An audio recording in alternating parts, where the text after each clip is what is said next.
ওই যে মধ্যপ্রাচ্যের কান্ট্রিগুলো দেখবেন, আজকে থেকে ৬০-৭০ বছর আগে তাদের অবস্থা দেখবেন, তারা বেদুইনের মতো জীবনযাপন করতো। তারপরে ৬০-৭০ বছর হলো যে পেট্রোলিয়াম বের হয়েছে, ব্ল্যাক গোল্ড, যেটাকে আমরা বলি ব্ল্যাক অয়েল, ব্ল্যাক গোল্ড। মানে এই পৃথিবীতে সোনা দিয়ে এখন এক্সচেঞ্জ করা যায় না, এই পৃথিবীতে পেট্রোলিয়াম দিয়ে এক্সচেঞ্জ করা হয় ডলারের সাথে। এটাকে বলা হয় petro dollar monetary system, petrol এবং ডলার। তো এই পেট্রোলিয়ামটা হচ্ছে এখনকার গোল্ডের মতো দামি জিনিস। এটা যখন থেকে তারা পেয়েছে তারপর থেকে দেখেন বিল্ডিং কারো 50, কারো 60, কারো 100, কারো চলছে, হচ্ছে না? অথচ আজকে থেকে 50 বছর আগেও অবস্থা এমন ছিল না। ইয়াতাতাওয়ালুনা ফিল বুনিয়ান, আর কি বাকি আছে কিয়ামতের আলামত বলেন? আর কি বলবো?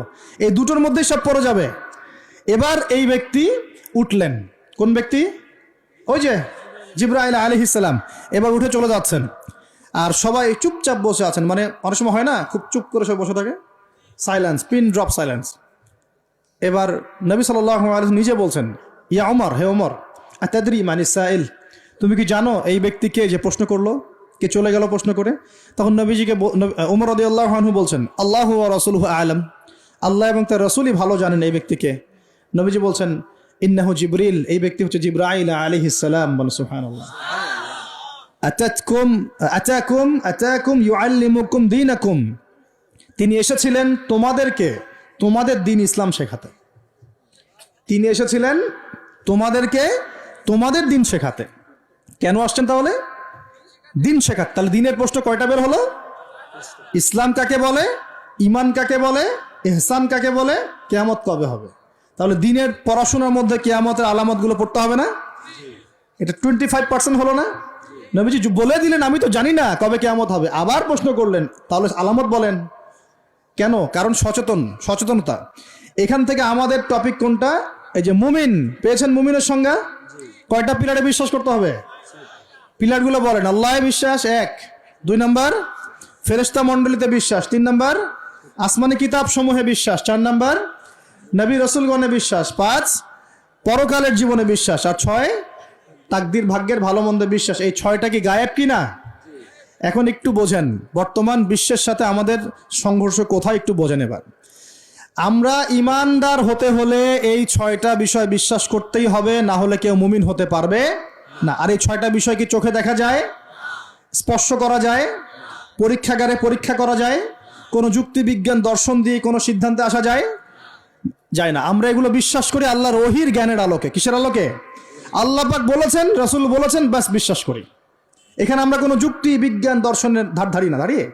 আচ্ছা, কিন্তু এখনকার পশ্চিমা শিক্ষা ব্যবস্থা, যার ছোঁয়া এখন পুরো বিশ্বেই লেগে গেছে, প্রায় অলমোস্ট এভরি কান্ট্রিতে, তাদের জ্ঞানতাত্ত্বিক একটা সংজ্ঞা আছে, দর্শন আছে। কি সেটা? তারা পরীক্ষা নিরীক্ষা, যুক্তি বিজ্ঞান দর্শন এর বাইরে কোনো কিছুকেই তারা সিদ্ধান্ত হিসেবে গ্রহণ করবে না, জ্ঞান হিসেবে গ্রহণ করবেন না। তারা পানিকে বিশ্বাস করে, পরীক্ষা করে দেখবে যে হাইড্রোজেন অক্সিজেন মিলে পানি হয়, এটা বিশ্বাস করলো, ঠিক আছে।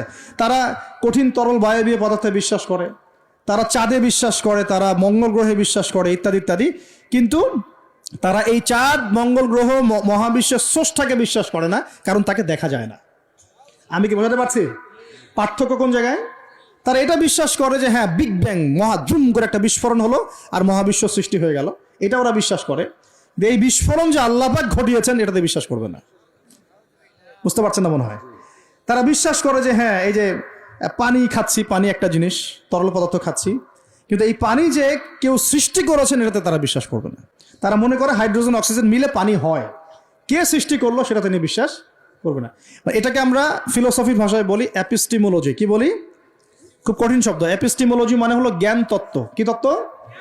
ওদের জ্ঞান তত্ত্ব হচ্ছে যে পরীক্ষা নিরীক্ষা পর্যবেক্ষণ ছাড়া কোনো জ্ঞান নেওয়া যাবে না।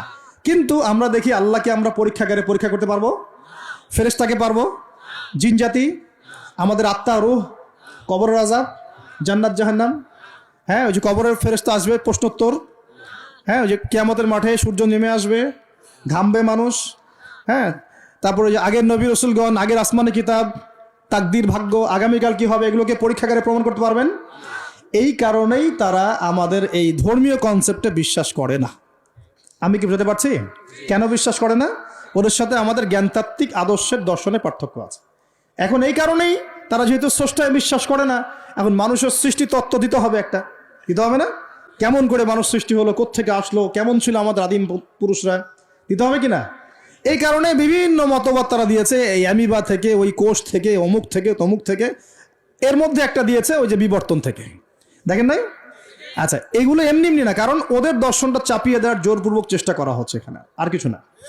এখানে যে বিশ্বাস করে যে আমাদের একজন স্রষ্টা আছেন আল্লাহ রাব্বুল আলামিন, এবং তিনি প্রথম সৃষ্টি করেছেন আদম আলাইহিস সালামকে, তাকে নাম জ্ঞান শিক্ষা দিয়েছেন, তার পাজর থেকে হাওয়া আলাইহিস সালামকে সৃষ্টি করেছেন, জান্নাতে রেখেছেন, পরীক্ষা নিয়েছেন, শয়তান প্রলুব্ধ করেছে, তাই না?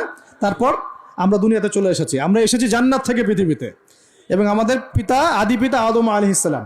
এই কনসেপ্ট যে বিশ্বাস করে তার কি বিবর্তনের প্রয়োজন আছে? আর যেহেতু ওরা এই কনসেপ্টে বিশ্বাস করে না, এই কারণে একটা সৃষ্টি তত্ত্ব দেওয়ার খাতিরে এইসব মতবাদ দিয়ে দিয়েছে। মতবাদ দেয় দেখ, মত প্রকাশ করে করুক, সেটা বুঝলাম, স্বাধীনতা আছে, কিন্তু জোর করে চাপিয়ে দিতে হবে কেন? যারা অমুসলিম সমাজ বা যারা নাস্তিক, যারা পশ্চিমা সভ্যতার সংস্কৃতির ধারক বাহক, তারা এগুলো বিশ্বাস করে করুক। একজন মুসলিম তো করে না, করে?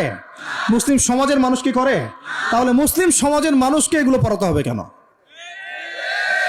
এই জায়গাটাই তো সমস্যা। আমরা কি চাপিয়ে দিচ্ছি কোনো কিছু? যে আপনার ঘাট ধরে ইসলাম কবুল করো, এরকম কথা কেউ বলে? আমরা কি করি? আমরা কোরআন সুন্নাহ থেকে সত্যটা স্পষ্ট করি, যার ইচ্ছা হয় সে ইসলাম কবুল করবে, যার ইচ্ছা হয় সে করবে না। লাকুম দীনুকুম ওয়ালিয়া দিন, তোমার দিন তোমার জন্য, আমাদের দিন আমার জন্য।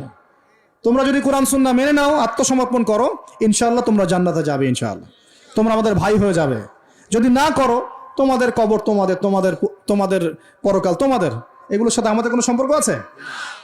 তো জোর করে মুসলিমরা কখনো চাপিয়ে দেয় না, কিন্তু মুসলিমদের উপরে এখন জোর করে এগুলো চাপিয়ে দেওয়া হচ্ছে। এগুলোতে বিশ্বাস করলে কিন্তু ঈমান থাকবে না, থাকবে? কেউ যদি বিশ্বাস করে আল্লাহ মানুষ থেকে মানুষ সৃষ্টি করেন নাই, অন্য কোনো প্রাণী থেকে করেছেন, তাহলে ঈমান থাকবে?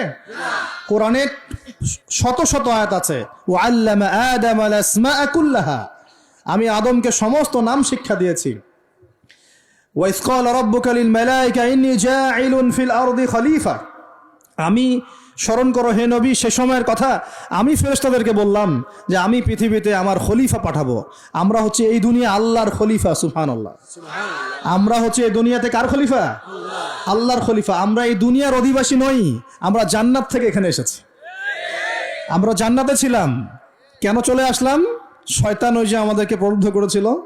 সূরা তাহা পড়বেন, আল্লাহ পাক ওখানে বলেছেন, শয়তান গিয়ে আদম আলাইহিস সালামকে বলছিল, ইয়া আদম, হে আদম, হাল আদুল্লুকা, আমি কি তোমাকে বলে দিব, জানাবো কি, আলা শাজারাতিল খুলদি ওয়া মুলকিন লা ইয়াবলা, এমন গাছের কথা বলবো যার কাছে গেলে বা যার ফল খেলে তুমি রাজত্ব পাবে, চিরস্থায়ী রাজত্ব পাবে এবং কোনোদিন মরবে না। এই দুটো টোপ দিয়েছে, রাজত্ব পাবে, অমরত্ব পাবে। এক পর্যায়ে ওয়াসওয়াসা দিতে দিতে দিতে দিতে একদিন আমাদের পিতা সেখানে চলে গেলেন। ফাকালা মিনহা, সেখান থেকে তারা দুজন খেয়ে ফেললো। কোথা থেকে খেলো? ওই গাছের কাছ থেকে তারা খেয়ে ফেললো। ফাবাদাত লাহুমা সাওআতুহুমা, এবং তাদের গায়ের যে জামা ছিল জান্নাতের পোশাক, এটা ধাপাস করে খুলে পড়ে গেল। নাউযুবিল্লাহ। জান্নাতে সবার সামনে আমাদের পিতামাতাকে কে নগ্ন করে দিল? শয়তান। তাহলে এখন দুনিয়ায় যারা আমাদেরকে নগ্ন করতে চায়, এরা কার অনুসারী বলেন? বুঝতে পারছেন না? একই মিশন না? একই মিশন। আচ্ছা, এরপর আল্লাহ পাক বললেন তোমরা আর এখানে থাকতে পারবে না। আলাম আকুল লাকুমা ইন্না শাইতানা লাকুমা আদুউম মুবিন, আমি কি তোমাদের দুজনকে বলি নাই, আদম হাওয়া, যে শয়তান হচ্ছে তোমাদের প্রকাশ্য শত্রু? তখন তারা বললেন রব্বানা যালামনা আনফুসানা, বলেন রব্বানা যালামনা আনফুসানা ওয়া ইল্লাম তাগফির লানা ওয়া তারহামনা লানাকুনান্না মিনাল খাসিরিন। এই দোয়া করলেন, আল্লাহ মাফ করে দিলেন, আলহামদুলিল্লাহ।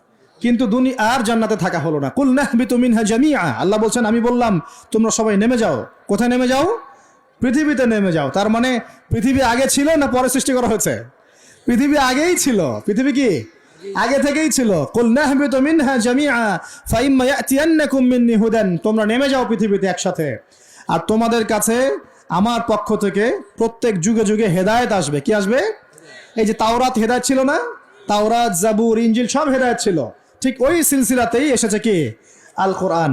ফামান তাবিআ হুদায়া, যারা আমার হেদায়েত মেনে নিবে, ফালা খাউফুন আলাইহিম ওয়ালা হুম ইয়াহজানুন, তাদের কোনো ভয় নাই, কোনো দুশ্চিন্তা নাই। যে জান্নাত থেকে এসেছো ওখানে ফিরে যাবে ইনশাআল্লাহ তাআলা।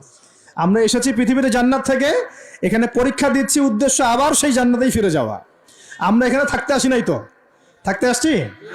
আমরা এখানে আসছি জান্নাত থেকে, ফিরে যাব কোথায়? ইনশাআল্লাহ জান্নাতে, ইনশাআল্লাহ জান্নাতে।